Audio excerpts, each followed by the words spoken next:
A healthy soil is going to make healthy plants, which are going to make healthy deer. I kind of go back and forth with my buddies on this. I love to deer hunt, don't get me wrong, but I look at it like I'm wanting to do this stuff for pheasants and turkeys. And like me and my son shot a pheasant last year. I remember that. A rooster. Mm-hmm. We haven't had pheasants around here since I was in high school 20 years ago, and they're making a comeback around here. And it's not just us. There's a property up the road that's got a bunch of CRP, but I'd like to think the covers and even the covers after corn and beans that only get this tall, but it's still something out there for them. I get to play around a little bit in the covers for deer hunting, so I've got a couple spots this year that there's the cover mix out there that I planted. And then I took sorghum and I lined along the road and along the woods to make my access easier. And then right where my stands are at, I kind of bellied out and I made like a food plot within a food plot. Hey guys, Al here, Vitalize Seed. I hope you all are doing well. So we got a lot of new things happening at Vitalize this year, and I wanted to highlight some of those. First off, we got a brand new website. We just added a chat feature to that website so you can get your answers to your questions in real time or as fast as possible. Those actually come directly to us so we can answer those questions, as well as has some auto answer features for those frequently asked questions. So trying to further increase the customer service that we offer. Number two is we are offering bundles now. So we got a lot of questions about people trying to piecemeal things together. So we took the guesswork out of it for you. You want a fertility bundle? Add that to your cart, and it gives you all of our natural fertility products in one place. We also are adding bulk pricing. So been asked about this in the past, and we've done some, kind of one-off things. But for those people who are buying, 5, 10, 15 acres, depending on the product, we're going to be offering some bulk pricing options for that. So right now we got that up on Nitro Boost. We also are going to have that up for the Clover, Chicory, and Oats offering, and might expand that to other offerings as well. Other things are new products. So we got our annual clover. That's a fantastic product for frost seeding, and also for this early spring, especially for those who still want to plant Nitro Boost. They want to get that annual clover established. You could go in and drill your Nitro Boost right through it, broadcast through it, mow it off, spray it off, etc. We got our premium clover plus. I'm using that on all my logging trails. That's a fantastic product. I'm also using that often with our Clover, Chicory, and Oats mix. So I might use Clover, Chicory, Oats in the first year on my logging trails like I did last fall. Let those oats come in, they'll die off, and then I can frost seed my premium Clover and Chicory over top of those trails now. So those are areas where I want a perennial crop growing. So I'm using that mix. And then we added our brassica mix as well. We of course have our seed feed and seed armor. Those are selling fantastic, and various other products, guys. So please check us out at vitalizeseed.com. We sure do appreciate you, and we're looking forward to a fantastic 2025.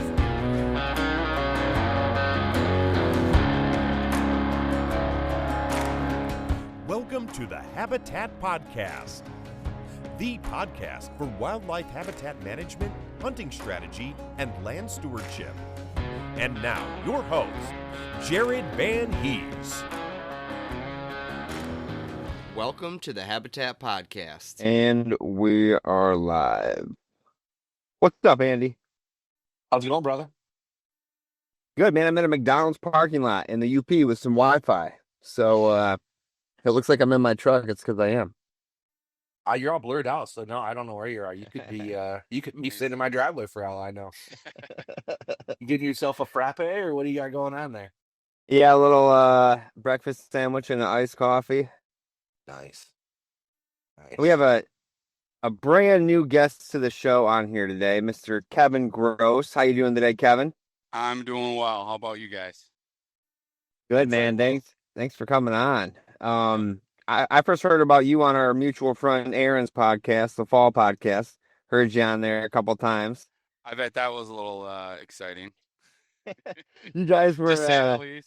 Yeah, you guys were getting into a couple things, and I just remember because I went to Central Michigan, and I was just like, man, these guys remind me of me and my buddies, like literally, like I got to get this guy on here, and you were talking a lot about food plots too. You're very into food plots. So why don't you give us a little history about who you are, where you're from, and how you got into like habitat management and planting? I'm Kevin Gross. I'm from Central Michigan, Isabella County. I farm here with my uncles. Uh, we used to have dairy cows, and now we're just cash croppers. I've been hunting since I was 12 years old. My mom's boyfriend at the time got me into hunting, and it's been downhill ever since. I love it.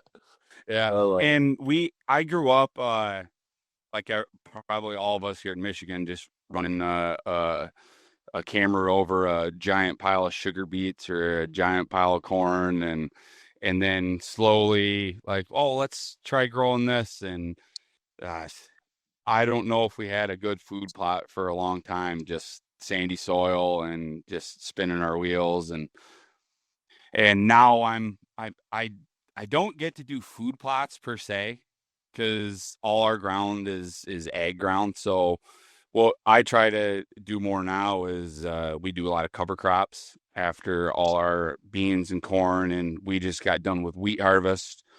So that's where I get to play around a little bit is after wheat harvest, we do a big diverse mix of covers that we started to do the last few years, and that's kind of where I'm at now. awesome. Mhm.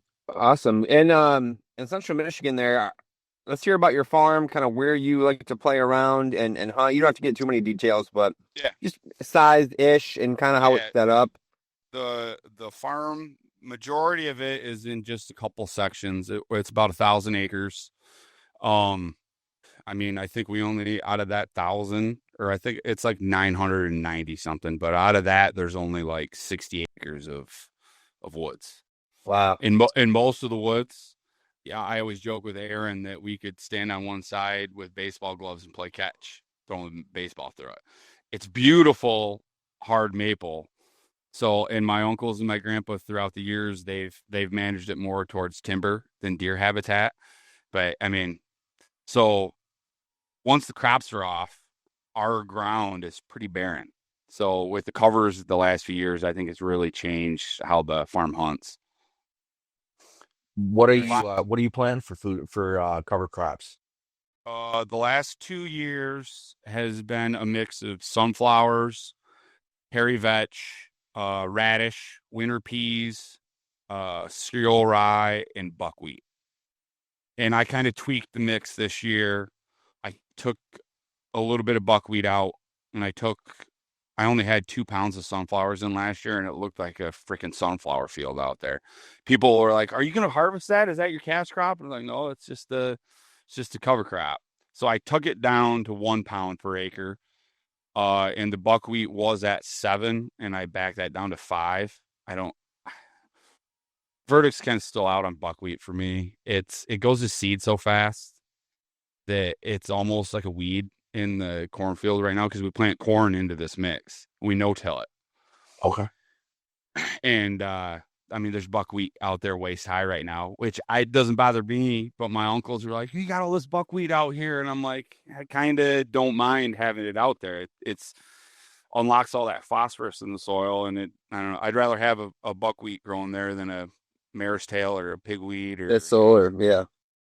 Yeah. So how did you guys get into the cover cropping? Like, is your area of the state any different than anywhere else for guys who are row cropping? And how did this kind of become kind of who you are in a way? When we've been chatting for a couple of weeks now, and it's just food or not cover crop, food plot type conversation. So Yep. how'd you get to be that guy? I guess we've always no-tilled.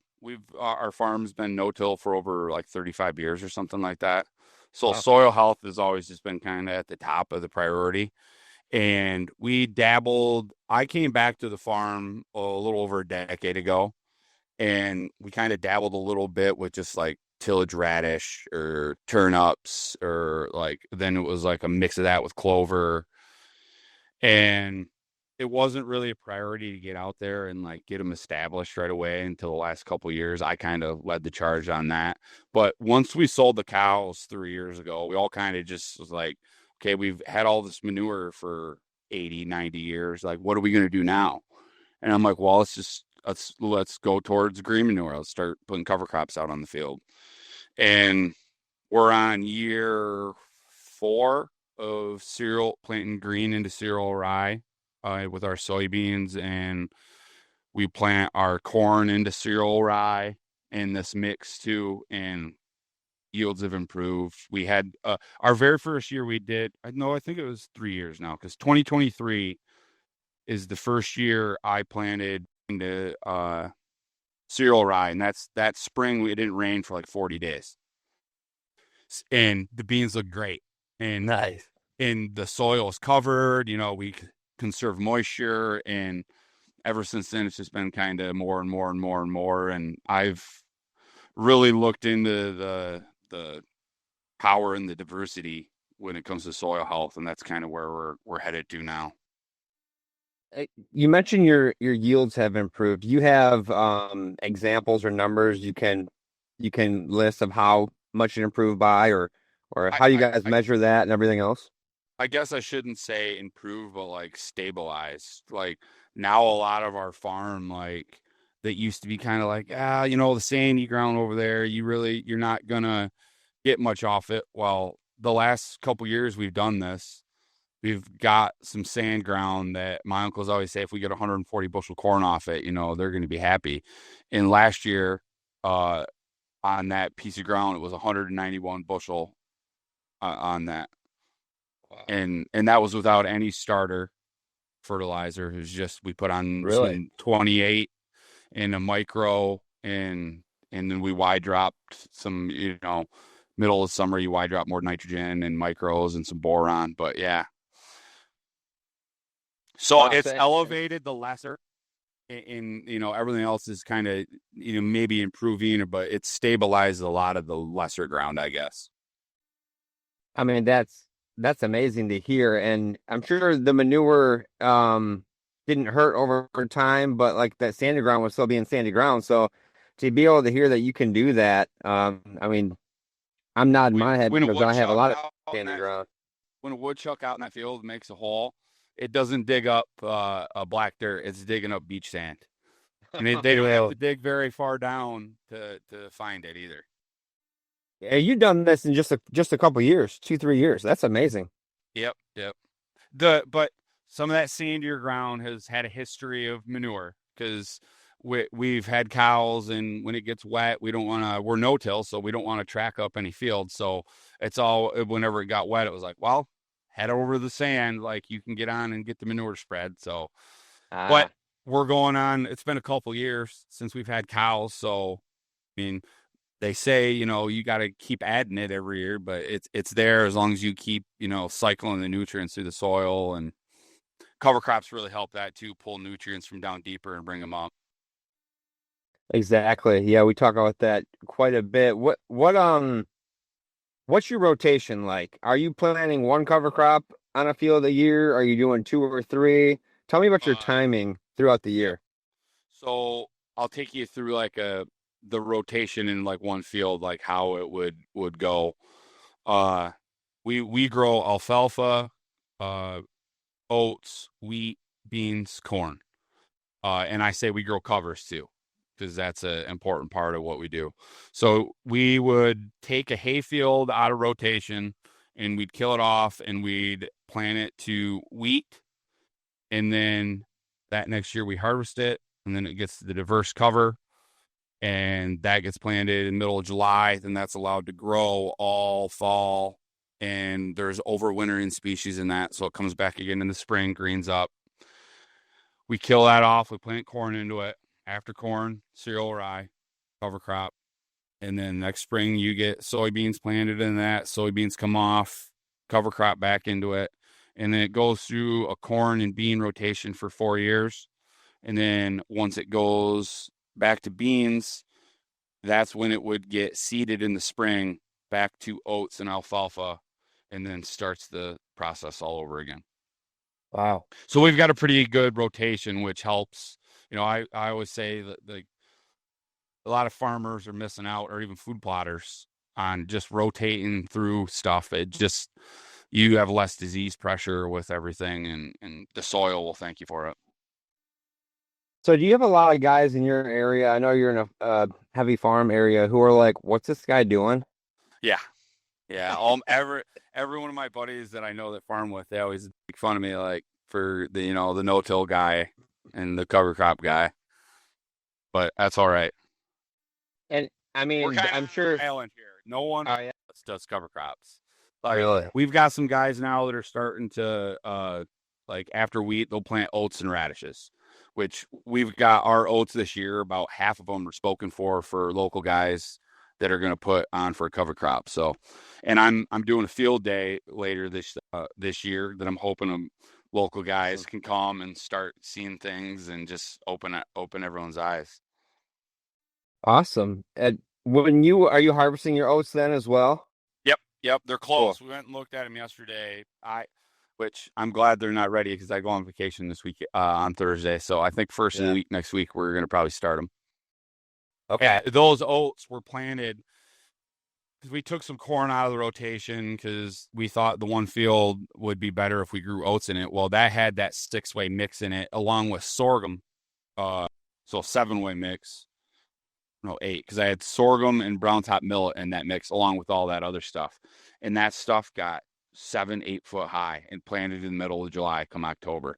Well, I rolled it all down in the end of November, and then what was it, April 15th I planted into that, and it's amazing where'd all that residue go? It's gone. Really gone. The biology ate it all. Yeah, The ate it up. oats, Microbes yeah, gone. and the oats look great, and I'm kind of wishing we would have planted corn over there now because it's crazy how quickly a good diverse like mix like that can just change things and really kickstart the soil. No kidding. Yeah, those microbes sound very happy. Yes. When you rolled it in November, what was the idea behind that, and did that affect your deer hunting at all? Yeah, all my buddies are like, "Oh, you got to leave that up. You got to leave that up." But That was my thought. we're cash croppers first, Yep. so we gotta pay the bills. And I didn't roll it all down. I rolled some strips and left some alleyways and put a rifle blind at the end of it. But thought process is I wanted to get it on the ground and get it breaking down faster and get the microbes a chance to be right there and the worms pull everything down. Yep. And I don't know if this year we're going to do it. We'll see. I mean, we drug out an old Colopacker out of the weeds and ripped all the trees out of it and the brush out of it, and that's what I used to roll it down, and it worked pretty good. Oh man. The vetch and the peas liked it because they were able to like everything rolled down, and they didn't crip and kill. They just kind of they went crazy. Yeah. Yeah, that makes sense. That lucky Cultipacker was almost on his deathbed. It still is on its deathbed. I don't know if there's the bearings are just wobbling all over the place. Okay. Do you use any sort of foliar application, or you mentioned micronutrients, anything like that throughout, or are you just letting the plants do everything for you? Letting the plants. We put everything we plant, we put I think it's called NutriPlant. It's just got a whole bunch of microbes in it, copper, sulfate, magnesium, all that stuff. And I just put it right on the seed, whether alfalfa, oats, beans, cover crops, whatever. We put that on everything. But no, we don't do anything over the top. Only on our corn. When we don't fertilize our beans or anything like that. You just keep them clean. Really? No, Yeah, you're not using any synthetic fertilizers on it? Not on our soybeans. Last year, the farm average was 66 bushel. Oh, very nice. Yep. So how was getting the uncles on board with with this? Because I'm assuming they're the older generation of farmers, which I grew up with the old generation of farmers, where trying to change their mind is like might as well beat your head against the wall.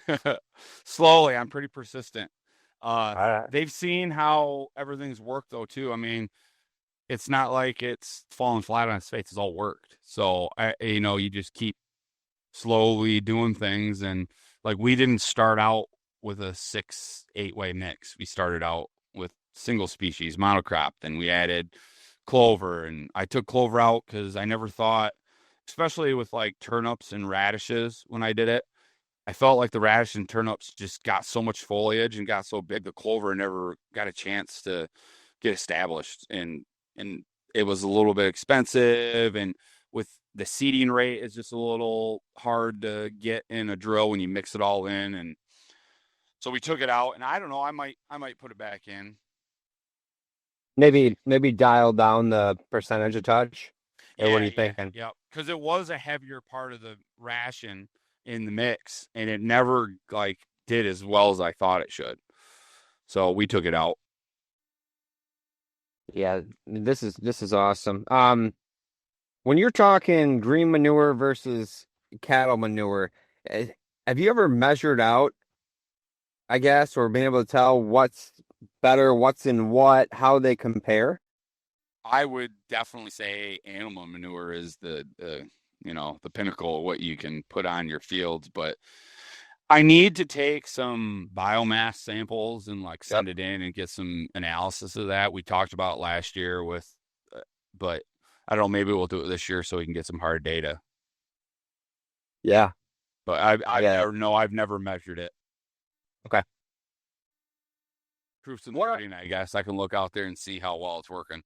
For sure. Oh. For sure. I mean, we've been preaching this stuff at Vitalize now for like 4 years, so we get it. The testing shows, the biomass sampling, like you said, shows, and then with your root structures, the plant that you're planting, tell me about the root structures and how they're mining nutrients for you.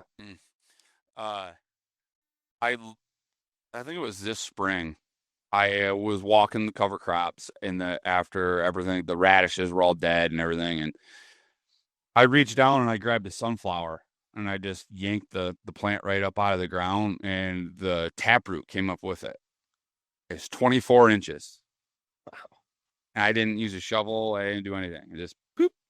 So that gives you any indication on what the roots are capable of. I always make the joke, like, because I've done it before with other like a radish. One time I did it, and it was like 18 inches. How much horsepower and diesel and money would it take to put a ripper 18 inches into the ground? A lot. No kidding. And you get one pass with the drill, and that's what you're putting in the ground. Yeah. I love it. I'm a big fan of radishes. I love those. They're radishes. real quick, and it's weird because I never would have thought it. Last year we planted this same time, and the radishes volt out. A lot of them do because it's early. But I tell you what, October 1, watching the deer go through that's all they wanted to eat were those little radish pods that they seed out. And I after the first sit that afternoon, the next day I walked out there. I'm like, I got to see what the heck they're nibbling on, because every single deer was just going around. Well, I went and grabbed them, and you pop that thing open, it was like a gusher. They were going around, yeah, and and you never would have guessed that would have been a draw for those deer. That out of all that, that's what they're going out there and getting. But they loved it until a frost, and they all turned and got hard. That they were hammering them little pods. I've noticed that same thing before. That was interesting. Have you? Yeah. That was my main food plot for many years, was just straight a radish field. And they'd come in that early part and eat that. And then they would, once it would, late season, they are a great late season food source, because the deer are digging them up and eating the roots. But yeah, the radish itself, no, they're great. I've never had the deer around here want to like eat on the radish itself. Okay. They've always, I mean, there's 100 acres of them, so I'm sure at some point in the field that they're eating on them. But they've always, when we had turnips in the mix, that's what they mainly would go after, would be the purple top turnips.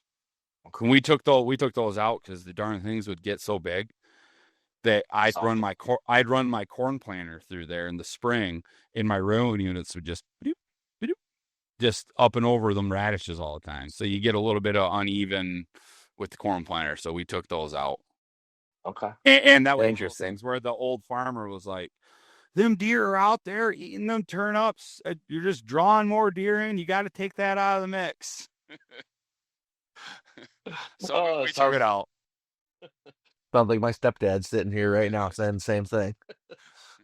But yeah, no, that's a little different situation though. I mean, you're talking hundreds of acres of stuff, and I'm talking I've got like an acre of it Right. surrounded by woods. So Yeah. little different, I guess. Maybe that's why they were eating on them. Yep. We usually have about 100 acres of wheat, so that's about what the covers, about what we plant with that diverse mix. Last year we had 3 fields of it, and this year we've got 2, roughly about the same amount of acres. Okay. How's your corn doing this year? It's not my proudest corn crop, but it's doing all right. The May was so cold and wet, and Mm-hmm. emergence was an issue. It was a quarter inch from coming up out of the ground, and we got all that cold pounding rain, and it just sat there, and then it crusted a little bit, and it all came up, but it all came up at a little bit different. There's a couple fields that are way better than the others, and there's like one field that's all right, but they look good now. We got some rain and some heat, but with corn, once the damage is done right away with emergence, so you got to just deal with it the rest of the year. Beans look good finally. We're dry up here where I'm at. I don't know how you guys have been with rain, but Best rain year in 20 years, I would say. I mean, we get a good rain every week. And my farm, usually the rain comes like this, and then it goes around it, and then it goes back like this. But this year it's been, I mean, I don't know. It's amazing looking, but not to rub it in. share some with us. We're in a D1 drought. Oh, you're Wow. really? And you're not that And far away. You're only a couple hours. And it was dry in the fall last year. It didn't rain all of September and half of October. So we're going into the winter low on moisture. And then, I thought once May started, I was like, all right, we're getting it back. And then the faucet shut off, and we got 1.5 inches of rain last week, and we needed every drop of it. Some of that corn on that sand was pretty pineapple-y looking. It's amazing how hopefully you quickly get some it rain, turns man. around, though. It's amazing how quickly it turns around. You get a rain. I was just saying the other day, like, even like my garden, you can water it and water it and water it, and it looks good. But as soon as you get a rain, you walk back out there, you go, holy crap, it's like someone fertilized it. Nothing beats a good rain. No, absolutely. Well said. Yeah, I've been getting a lot down by me, trying to get ready for this habitat day I'm doing. And remind me, I want to talk about your field day before we hang up, but I'm trying to get ready for mine, and it's like the water is just holding on in these spots, and finally it's starting to get where I'm managing some of it. But we've had a lot of rain and consistent rain, so again, sorry to rub it in, and we'll change the subject, but hopefully it turns on for you more, more consistent. My grandpa used to say that a dry year will scare you, but a wet year will starve you. Oh, there you go. Mm-hmm. Crops can't grow when they're underwater. Right.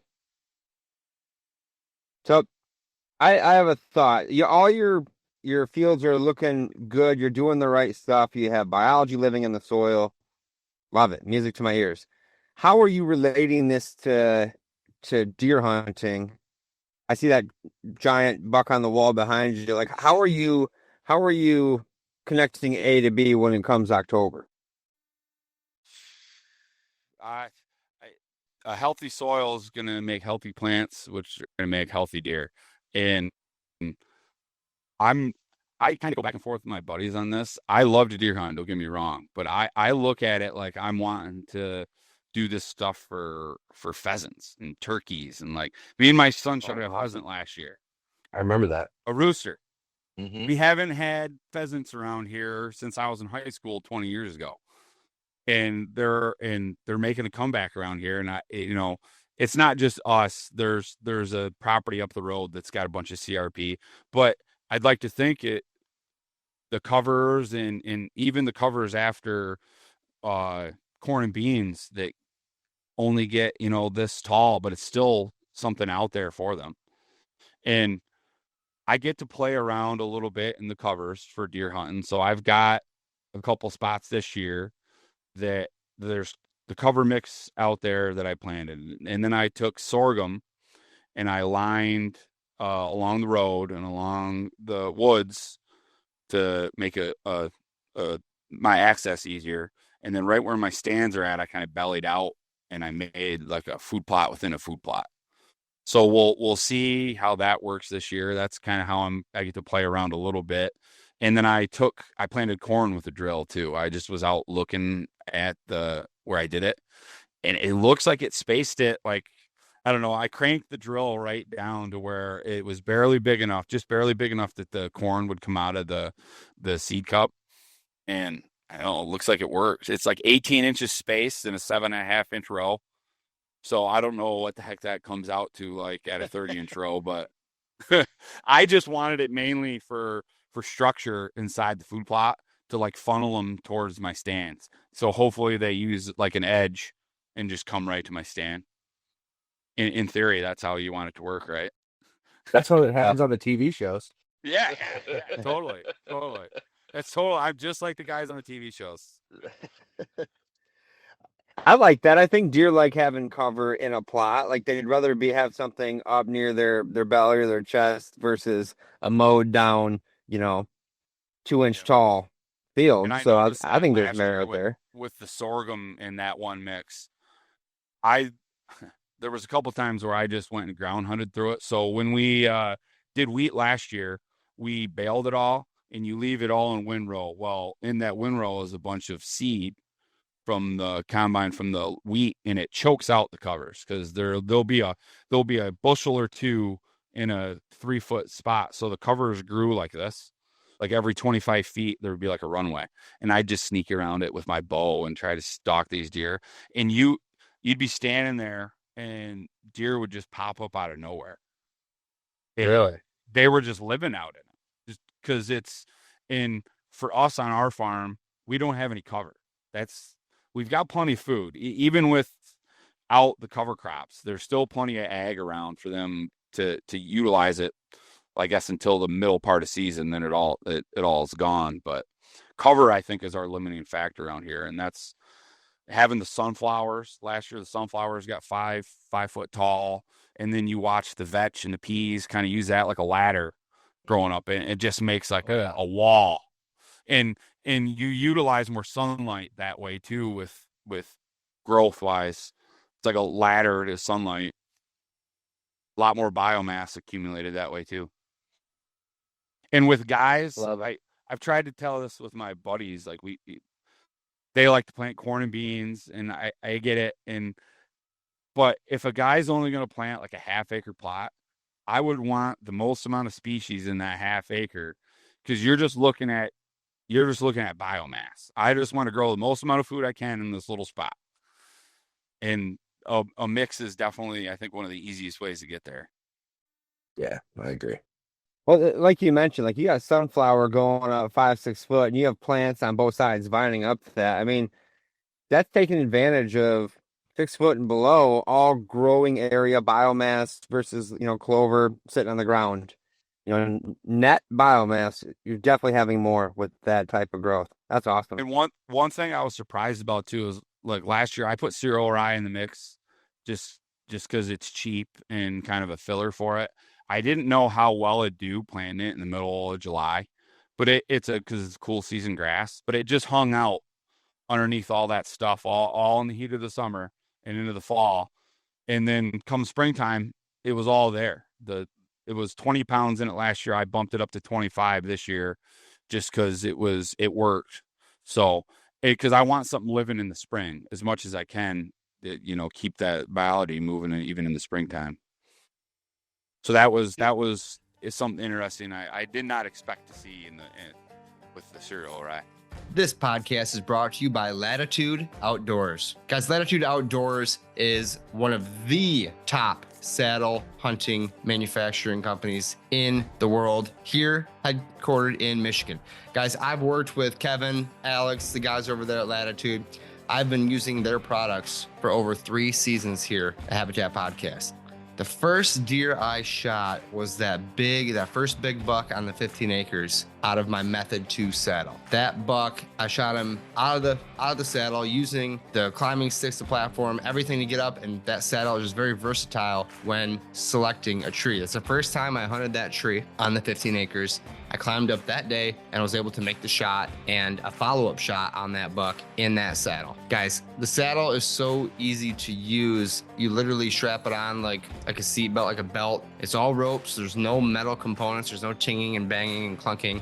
I wrap it around, I step into it, I cinch it down, and I'm on my way out. I also use their carbon Speed Series climbing sticks. I got those brand new this year. I've been using those all over bow hunting and gun hunting, from public land to private. Very lightweight, easy to carry, stackable sticks. I ended up putting cell strips on mine and using daisy chains. They compact very well, hang out of the bottom of my pack. And when I'm wearing the Method 2 saddle, I can easily pick any tree in the woods and hunt. Guys, if you're looking for a way to outfit your property without spending $200 per stand, like I'm gonna do on the new 40, I'm gonna prep a bunch of saddle trees and keep the deer guessing on where I'm sitting. They will not know my true stand location because I will not have one. Guys, saddles are very versatile. I urge you to check them out. Latitude Outdoors. Again, I've been using them for years and they are great products. Latitude Outdoors, thank you for supporting the Habitat Podcast.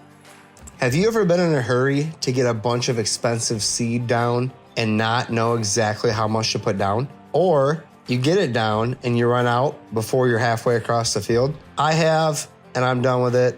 I'm now using the Downburst Cedar DS860 drop cedar. Guys, I've been using the 860 now for 2 years, and this thing is bad to the bone. All aluminum, handcrafted here in northern Michigan. I will be planting switchgrass with mine. Doug and I were talking today about, prepping the ground for switchgrass, getting it on. Switchgrass is like $180 for 10 pounds.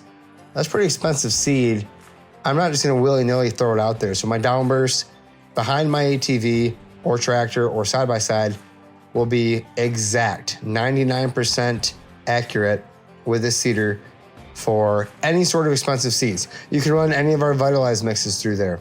You can run expensive seeds like alfalfa, clover, brassicas, and get exact rates.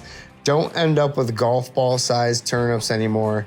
Get the correct rate down and don't waste your money by wasting seed.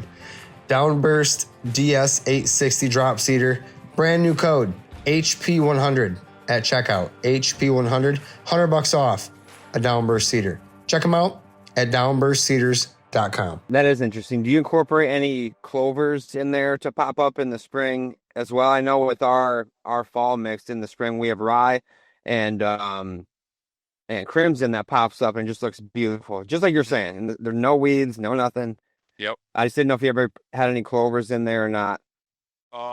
Earlier in the journey of cover cropping, we had clovers, but like I said, I never liked how it looked. I didn't think it did as good as I wanted it to. So we took out clover and then we added like the vetch in, because we're getting the same legume, not putting nodules down, producing nitrogen, and then winter peas too, doing the same thing.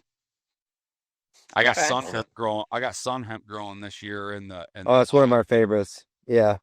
My uncle, he worked for Michigan State for a lot of years in the extension, and he's always telling me, he's like, sun hemp doesn't work here, Kevin. He goes, I've seen it all over the place. Like, maybe in your Ohio, maybe if you're in Ohio. And I'm like, well, I got it growing in my plot this year. He goes, good. He goes, now you can see, now other people can see that it doesn't work here. And I'm like, well, we'll see if it does or not. I think last year would have been a good year for it because we had such a long, warm fall that it would have had a chance to do its thing. But he's saying that he doesn't see it flower up here, which I don't know. If you planted it early enough in the summer, you probably could. But if I'm planting in the middle of July, I'm missing out on a lot of heat units earlier in the year. But you don't necessarily need to see it flower, right? That's not why you're doing it. I think he was saying that for it to get the full benefit of it as a cover crop and nodulate and do all of that, there's other things that do a better job of it than trying to make sun hemp work. because it's a tropical plant, and we're not in a tropical environment up here. Feels like it right now, though. We're going to be in a couple days. I know. Oh, So you mentioned the pheasant that came back, and your neighbors have some CRP. Have you guys toyed around with adding any CRP or native grasses to maybe help give some of that cover you mentioned you're lacking? Or are your uncles against it, or how's that going? I would tilt you out the window and see across the road here. We've got a 40-acre pasture that has never been sprayed. It's never been planted. It's never had any nothing to it. So it's like an organic pasture. We had our heifers out on it forever, but we don't have any heifers anymore.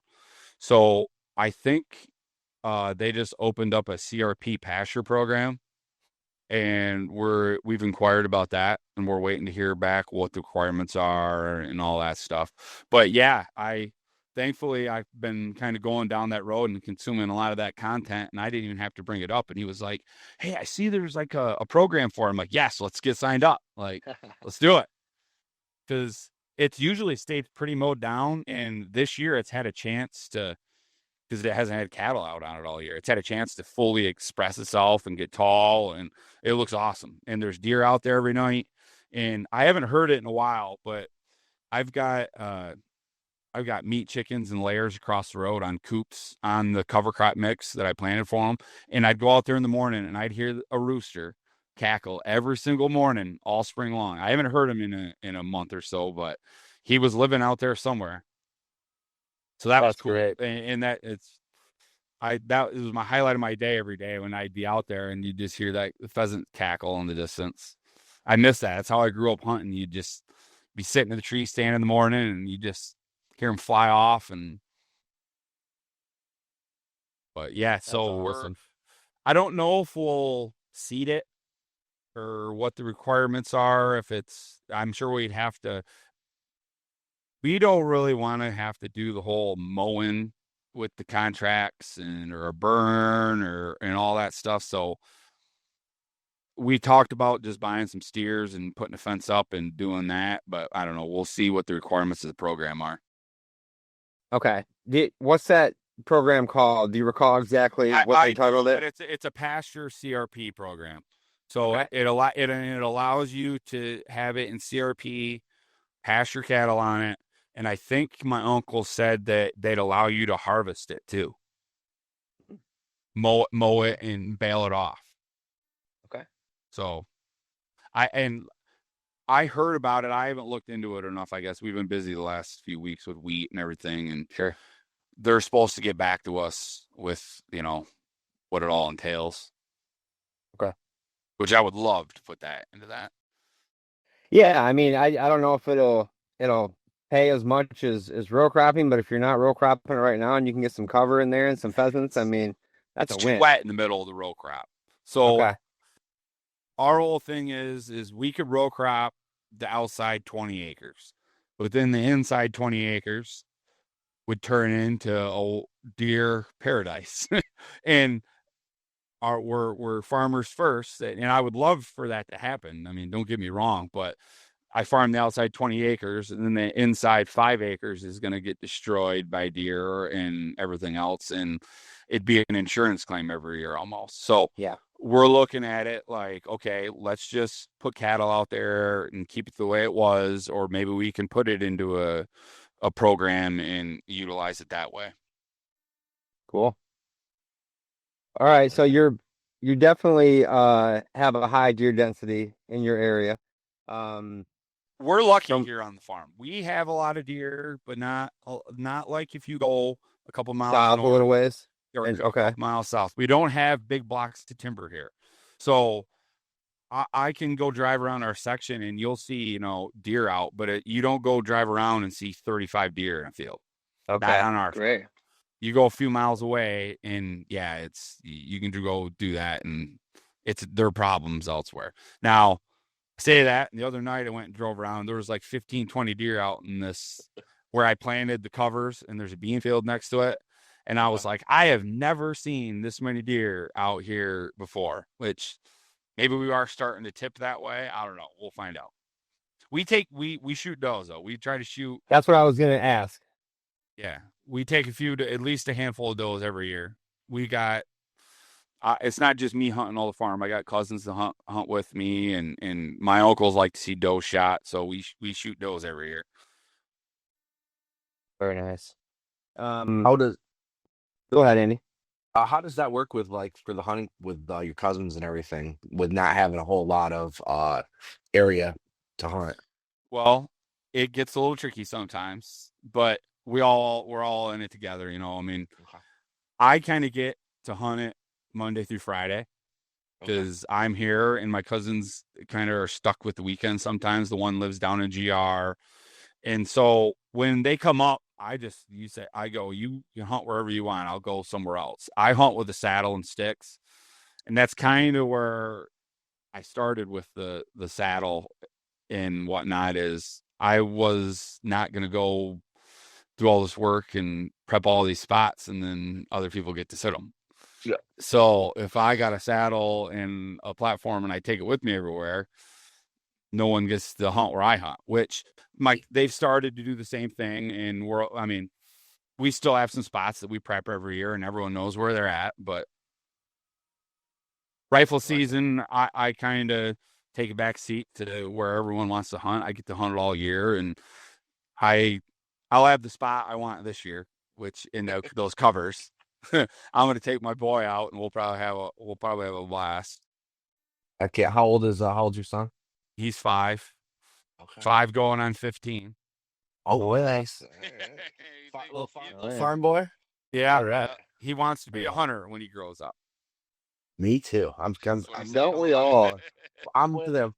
I told him, I said, you know what, Kelvin? I said, when I was a kid, it would have been a lot harder to do. I'm like, you could do it if you wanted to start a YouTube channel or a podcast or whatever, and you could try to do that. No.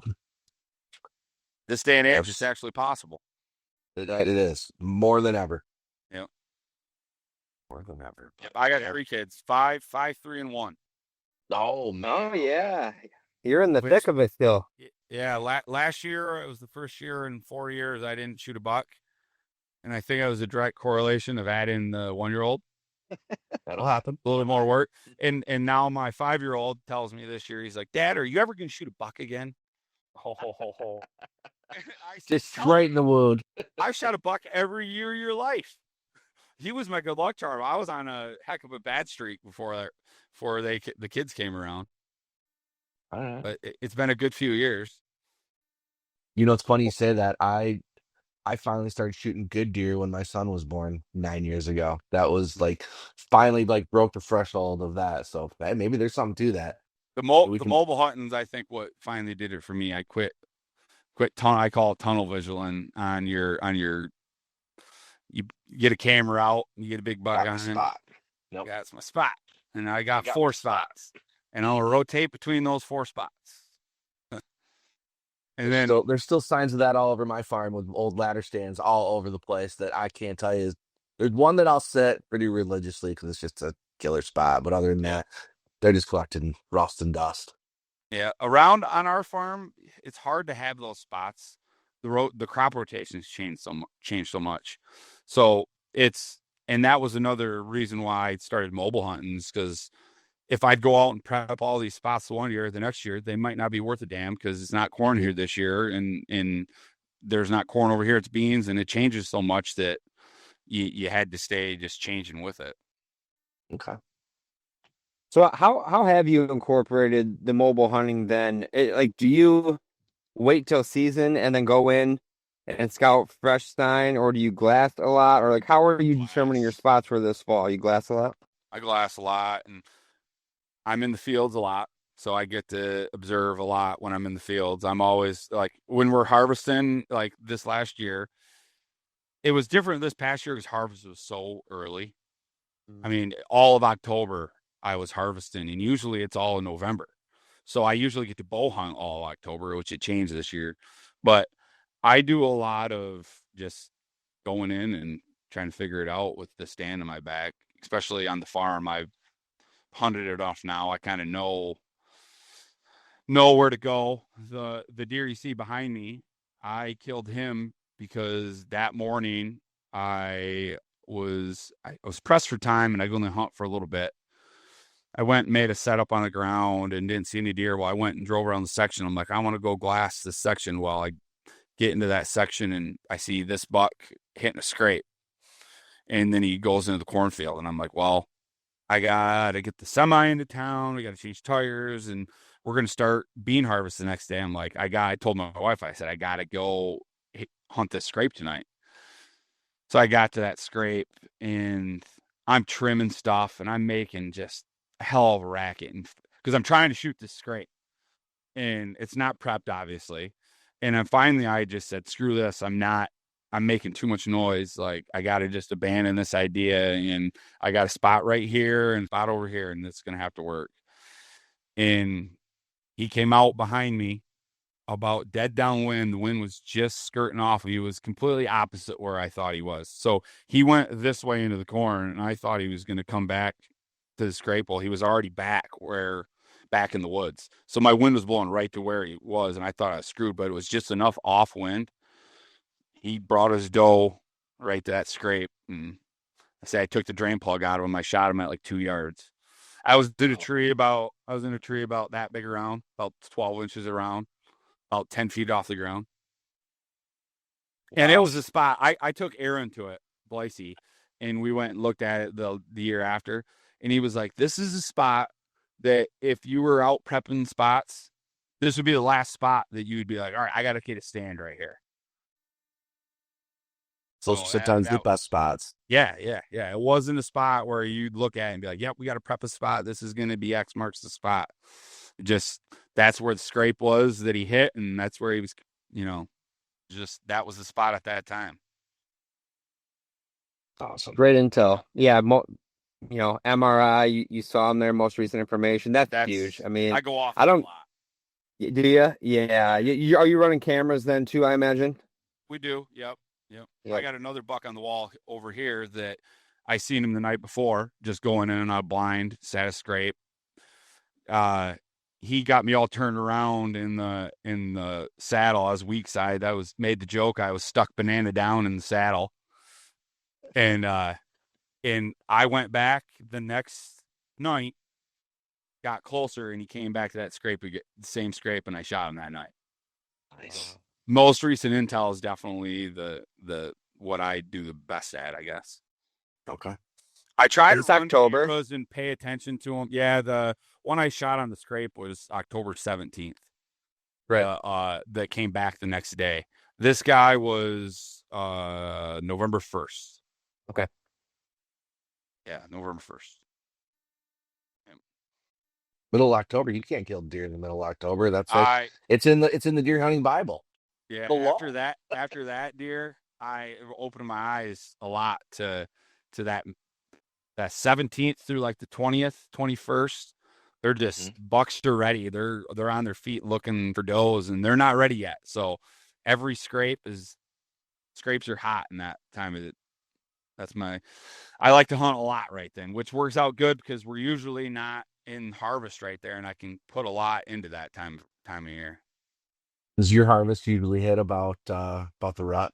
Yeah. The rut might be that first week of November, but the rut around here that is the best to hunt is those last 7 days of October, that 23rd through the 30th. That's what I find is when the bucks around here are running around, and the does, there's maybe a doe or two in heat, but most of them aren't ready yet, and the bucks are they're ready to go running around everywhere, and they get vulnerable then, which is hard to like have a set stand for when that's the spot all season, and then now he's in the neighbor's backyard, bedded up with the doe, and that happens a lot too. I see. They always bed them up in the most ridiculous places. They'll be on a hilltop in the middle of a cut bean field out in the middle of nowhere, and they'll be out there for 40 hours, and then they'll be gone. And you've never seen that buck before in your life. I see that a lot around here. Is like, where'd that deer come from? What is he doing bedded? Oh, there's a doe out there. And then you'll see two other little bucks sitting out there next to him, and you can't do anything. What do you do? especially out in them open bean fields. It's impossible to try to make a play on them. Yeah. I've went and sat in a corner of a woods before, being like, well, hopefully they work this way, and then they go the complete opposite way, and you watch them run away, and off they go. Yeah. So when you're prepping trees for saddle hunting, tell me about how you do that, and then like what your saddle gear is that you're using. If I'm prepping it, I mainly will just like prep my route up, and I try not to trim very many shooting lanes. I don't like making a big disturbance, especially if I'm just before season, that September time frame. If you're out there prepping then, like, so those big bucks, they notice those things. So the last few years I haven't prepped hardly at all. I've been saddle hunting now. This is year 5. Got a good system dialed in. Once you experience that freedom of not needing to spend half the summer like prepping spots, and maybe I should a little bit more, because last year I really like didn't do anything. I had some good hunts and I had opportunities. Bow hunting's tough. Mhm. I was full draw on a couple deer, biggest deer of my life, and I just couldn't make it happen. And that's bow hunting. But I run. I hate when people say that. I use bee sticks. I think they're the 18-inch ones. I've had those since they came out. I think I started with I borrowed a set of the OG Lone Wolf 30-inch ones. And after I did that, I was like, yep, I'm doing my own thing next year. And I got the bee sticks. I got them stealth stripped. I don't think there's any metal showing on them. And I only use 2 sticks now. And then I hunt off of what is that? The ultimate 1 stick with a 3-step aider. And because I did try to 1 stick for a year, and I got pissed off at it and quit doing it. But I kept the 1 stick, and that's what I hunt off of. So it's just a small little platform. I need to get a bigger platform, because some of those long. I'm not young anymore. I'm getting too old to sit in a saddle for 12 hours. Them long hunts. Their saddles are great for 4 hours and under, but the older I get, it's tough to sit in them things all day. And I use the Latitude method too. I got one of the first ones they made. I've been using that for 4 years now, I think. And I love the thing. It's amazing. There's no metal on it. There's times I forget I'm even wearing it. I've forgot to put it on a few times before, just because I never can tell when it's on, and I get halfway out there and crap, I forgot to put my saddle on. So yeah, that saddle, I use the heck is that thing? Oh, Mystery Ranch, pop-up 28. Got one of those. But I've kind of went back and forth on my packs I use for it, because I love that pack because you can put everything in it, cinch it down. It's got a waist belt, and you can walk forever. But I've slowly started to morph into just like less is more. I taken less and less and less in the woods every time I go now. So I've got I had a Sitka Apex backpack that I've had for years now, and it's not frame pack, soft, and I find myself just strapping stuff to that and going, because I'm only taking 2 sticks now on that platform, and it packs down just to hardly anything. I'm starting to hunt a lot lower too, the more I saddle hunt too, just better shot angles too. That So was my next try to get question. 20 feet in the air. Yeah, how high are you getting with your 2 sticks and the aider? I can get 16, 17 feet in the air in the right tree. I'm kind of a monkey though. I can climb. I can climb pretty well, but the one deer that I killed, I said I went back and shot him the next day on the scrape. I had 2 little trees tied together with an aider, because the one was in my way. So that's how small I was, 10 feet in the air. That's the smallest tree I've ever killed a deer out of. I've got a picture of me in the tree where I'm just holding it like that. Like you couldn't hardly move because the tree would do this. But I was hiding right behind an oak tree that I mean, 5 guys couldn't put their arms around. So I was hunting out of that tree. Very I nice. like it. Getting creative. Yeah. And I don't use a bow hanger anymore. I've got heck do I got? It's a carabiner. It's got like an S hook on it. So you just clip it to any branch around. And a lot of times I'll take I said it again. I wear a bino harness, and I'll take that and I'll strap it right around the tree. And then I use that pretty much as like my gear. Oh, What I interesting okay. idea. Yeah. I like Yeah, that. it's got pockets on the side, and I'll stick my grunt tube in there, and I can hang my rattling antlers over top of it, and it's got my binos there. What are you running around the tree though? Or are you running the straps of the binos? Strap. I just loosen the straps all the way up, Okay. flip it around the tree, and Nice. I never even thought of that. Hot take. Yeah, that's a hot take right there. yeah. A little pro tip for you. There you go. Bro. I love it. I love it.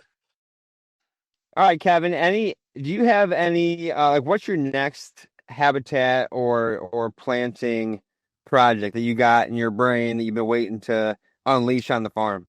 Well, what's been on my brain a lot lately, I don't know if you guys ever listened to the Prairie Farm podcast.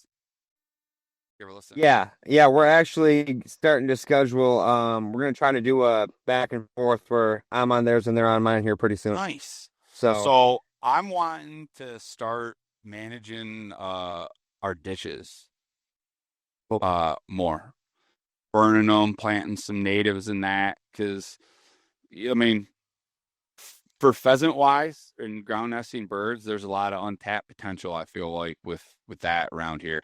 I mean, just with around our farm, I mean, there's 4 or 5, 6 miles of ditches that I could play with, and no one's going to tell me the uncles don't care what I do in the ditch. I just have to make sure the county doesn't go through and screw it all up. But that's kind of, I don't have any like solid, like concrete plans moving forward, but that's what's on my brain right now is we mow about a mile of ditches too, which I've been kind of lobbying to quit doing that. It's hard. It's a lot of mowing. It's hard on the mower too. Like we don't brush hog it. We use our mower. So that's kind of where I'm going with next with like what I'm thinking about, I guess. very cool. I'm going to plant a pollinator patch next year behind the farm, like a native pollinator patch. That's what I'm going to do next. It's like a half acre. We cleaned up a spot behind the barns with a bunch of junk, and I got sunflowers and that soil builder mix in it right now. I think next year I want to do that, like a perennial. I'm looking to do the same. Yeah. The wife wants to be able to see something behind the house. Yeah, the kids like all catching grasshoppers and butterflies. Yeah. So yeah. Very, very cool, man. Is there anything that we didn't cover on the soil building and the way that you're planting and your kind of ethos here today before I get you into the rapid fire questions? Oh, your habitat day or your field day. I want to know when that is. August 26th. It's from 4 to 6 p.m. Kids are welcome. We're gonna have hot dogs and water. They're gonna have prizes for the kids. We'll have a soil pit. We're gonna dig and look at the ruts in the soil. We'll have a rainfall simulator demonstration. We'll have different practices. See how that works. We'll have a drill calibration demo too for guys that are, hesitant about planting a big mix. They'll learn how to calibrate the drill. And I think we'll have a few other things. And if anybody wants the address or info, they can message me or reach out to you guys or whatever. Sounds good. Sure. August 26th, 4 to 6 p.m. I'll put it in the calendar. Yep. All right, Kevin. I'm going to hit you with a rapid fire if you're ready for it. Yeah. All right. Favorite beverage? Ooh, Busch Light. My man. Favorite venison or wild game recipe? What are you guys doing with your deer?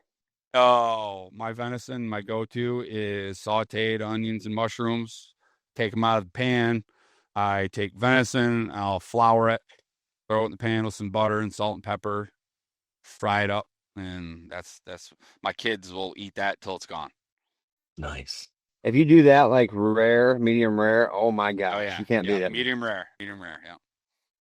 All right, what bow are you shooting?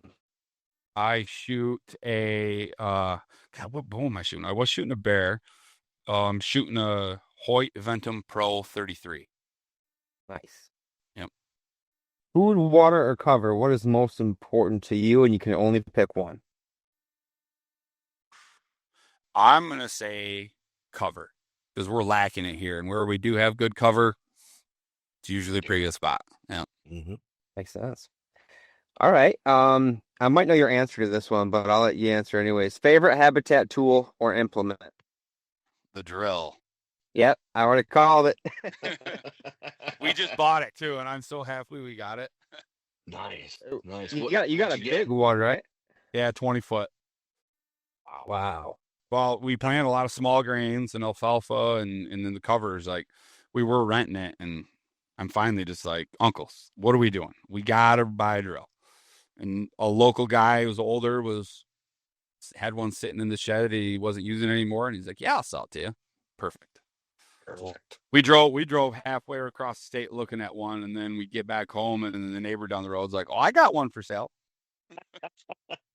Story of That's my life nice, right though. there. Yeah. Yeah. Oh. All right, last one. Your favorite tree. Could be one you hunt out of, could be one you like in the yard, you like seeing, driving down the road. What you got? My favorite tree. I kind of like, I guess maybe it's not my favorite tree to look at, but I always have with poplars. When they're small, the deer like the density, and I find mushrooms a lot around the poplar patches and stuff like that. I like the mushroom hunt a lot. All right. Very nice. That might be a first on here. It's a little oddball tree. Like, don't get me wrong, They're beautiful. A nice Yeah. hard maple. We got our trees look unreal in the fall. I mean, maybe I'm a little bit spoiled because I get to look at all the yellow and red and whatever color they turn. But yeah, the popples, I just habitat wise for animals, like when they're just coming up, when a thick, that you can find some good deer in there, and then they get a little bigger. I find a lot of mushrooms around that, like baseball size or baseball bat size to leg size trees. Ooh, I got a bunch Yeah. of those. I gotta go mushroom looking next year. There you go, Andy. On my north side of the 70 where we cut that hillside, it was all big aspen like that. That's where we found the morels this year too. It's awesome. There you go. Yeah. Kevin, great conversation, man. Really appreciate you coming on. Thank you so much. And let's let people know how they can follow you. And if you want to plug anything, now's your chance. You can follow me on Twitter. I think my handle is the real KG12. I'm on Facebook. I share a lot on a couple cover crop pages on Facebook. Fall podcast, I'm on that a lot with Protect Our Bucks podcast. I think we're due to do another one here soon. Those are my favorite. Those are the Those are my yeah. favorite. Yeah, Those we are have a my lot of favorite. fun doing them, if you can't tell. No, Oh, yeah. not at all. No fun, none half fun in it at all. I love it. Aaron's always like, I can't believe people like to listen to that one. I'm like, dude, it's hilarious. Yeah, it's the best one. Yeah. You gotta get snickering back and forth, and it's great. Yeah, it's just like sitting in deer camp, I guess. Exactly. Well, I had a Well, lot of cool, fun, man. guys. Thanks for having me on. Yeah, You bet. Thank dude. you very much, Kevin. And Andy, thank you. And guys, we'll be back soon. Good luck this fall. Yep, you too. Thank you for tuning in to the Habitat Podcast. We really do appreciate you guys coming back every week to get this awesome Habitat content. And we would appreciate it if you went to iTunes, Spotify, wherever you listen to this podcast, and leave us a 5-star review. That helps us continue to grow and trend in the right direction, attract new listeners, and help us provide better content in the future. Guys, we have a website full of resources. We have a blog on the website. We have YouTube, Facebook, Instagram, all linked up at habitatpodcast.com. Our land plan services, merchandise, decals, hats, t-shirts, and I give away a free 5-inch decal to anyone who leaves us a review on Apple iTunes. Really appreciate it. I want to thank our partners, Downburst Cedars, Vitalize Seed Company, Morse Nursery, Packer Max Cultipackers, Stealth Outdoors, First Light Latitude Outdoors, United Country Midwest Lifestyle Properties. Thanks again, guys. We'll be back next week with another great episode of the Habitat Podcast. Thanks for tuning in.